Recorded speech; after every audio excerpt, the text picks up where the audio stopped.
Society tells us that we need to do it all and be good at it all. We need to be a good mother, be a good wife, be a good friend, be a good daughter, be a good employee, be a good coworker, eat healthy, work out, keep our homes clean, etc. My greatest flaw is that I want to do it all and be it all, even though I know I can't. So instead, I choose to do the most valuable things in my life. And that is everything from doing the laundry and dishes to helping the kids with their homework, as well as making sure to spend some time outside. I feel this pull to be in nature, to go hiking in the woods surrounded by trees, to sit on the ground leaning against a tree, to run through a field with weeds up to my hips, the breeze blowing through my hair and the sun shining its luscious warmth on my face. Instead, society says I need to go to work full time, so for many years I would wake up in the mornings, get myself ready before the crack of dawn, drag my kids out of bed before rushing out the door to put in my 8 hours. And then I rush back home, only to make dinner for my family I love and tuck them into bed before I pass out on the couch, surrounded by the laundry I was attempting to get folded and put away, too exhausted to make it to the bed. And the next day, I get to do it all again.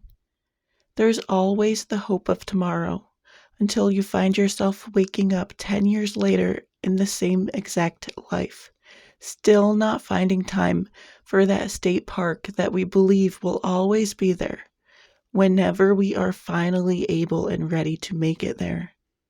And that isn't even the greatest tragedy in life.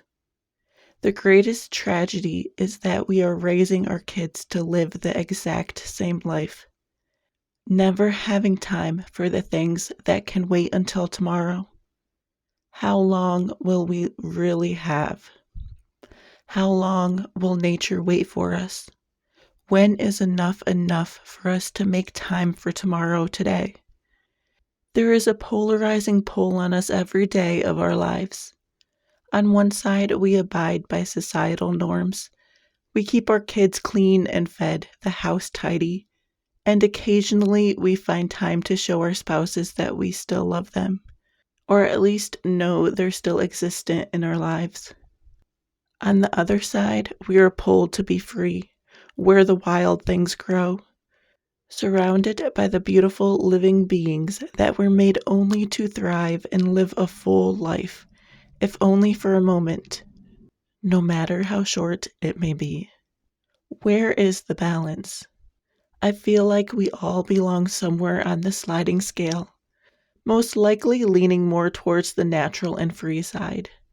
Maybe it's different for each of us, but I'm determined to find where I belong on that scale.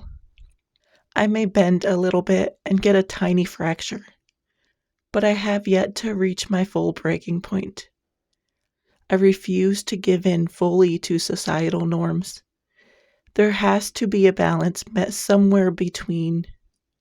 So I will continue to rebel against what society says I should be doing, and how my neighbors think I should be living my life.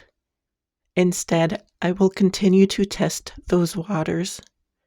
I will continue to allocate the resources that I have been so blissfully given in ways that allow me to defy the society norms these days. I will head to my metaphorical home between those trees every chance that I am given. And in living this life, I am showing my kids a different way. Even if we can't have it all, do it all, or be it all, we can still be happy. My hope is that they never have to settle and eventually wake up to find they are leading miserable lives.